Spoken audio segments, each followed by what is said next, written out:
Мы прожили это. Biz pattan emeспиz, 6 жылдан бeri ушул стенада отурабыз. Көрүп атабыздар кандай боюнтарды. А кече келген кишилер актакалды кылбасын бул жерде. Ушундай методдор менен өтүп келген мыйзамдар Кыргызстанда. Аны дагы мойнубузга алып коюшубуз керек. Бири-бирибизге жаман алабашыбыз керек. Урматтуу депутаттар, себеп тагдыр баары бир. Биз эртең бул маселе тескерисинен чечилип калса башка жака кетип калат экен деген башка ата мекенибиз жок. Ушул жерде калабыз. Эртең эл аралап жүрөбүз. 94-жылды указдагы каталыктарды Астраханчка айтсам туура деп атпайбы. Эми туура дегенден кийин макул, туура. Рыночный механизмге кетебиз деп атканда, жанагы недвижимостьта налогду көтөрөбүз деп атабыз. Мен 7 эсе көтөргөн кол көтөрөм. Себеп бул Кыргыз Республикасында 3% кишинин гана кызыкчылыгы бар. 3%. 97% халкта андай недвижимость деген түшүнүк жок. Мен колдойм ушуну. Мына силерге рыночный механизм. Когда лично нас задевает, начинаем говорить антирыночный. А когда задевает 90% сельских жителей населения, говорим, давайте рыночные экономики. Сен Астраханч бюджетін толтырушың жолы, ошол недвижимостька ар бир квадратный метрден, мына Европа мамлекеттеринде, Америкадагыдай кылып туруп, салыкты болчойдо көтөрүшүңүздү мен сизден сурайм. Мына ошондо бюджетибиз толот биздин. Очойгон завод фабрикаларды, очойгон фермаларды, очойгон сарайларды сатып алган кишилер бар. 100 гектар жерлерди алып алган кишилер бар.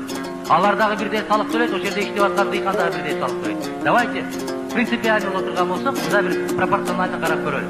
Менчиктин ээси барбы? Ар бир квадратный метринен салыкты төлөсүн. Мына ошондо иштете албай аткан завод, фабрикалар, короз сарайлар бекерден бекер калбастан билет, это невыгодно, в год надо платить столько налогов. Зачем? Бек дагы анын колунан келген ишмер кишиге бирөөгө бергенге мажбур болот. Жөн эле кучактап алып жатып атпайбы? Мен менчиктин ээсимин мен. Мына бюджеттин толтуруунун бир жолу.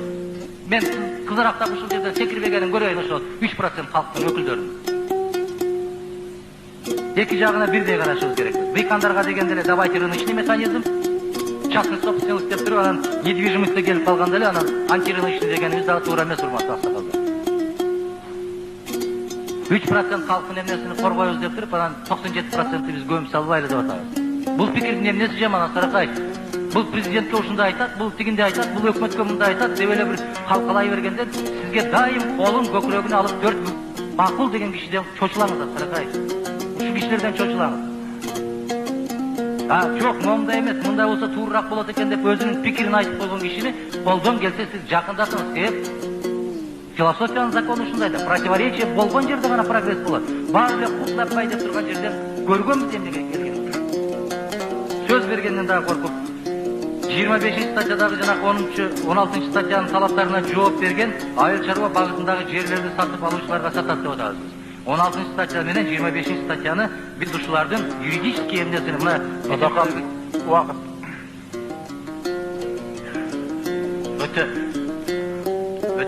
өтө тартиптүү болуп рахмат айтчумун.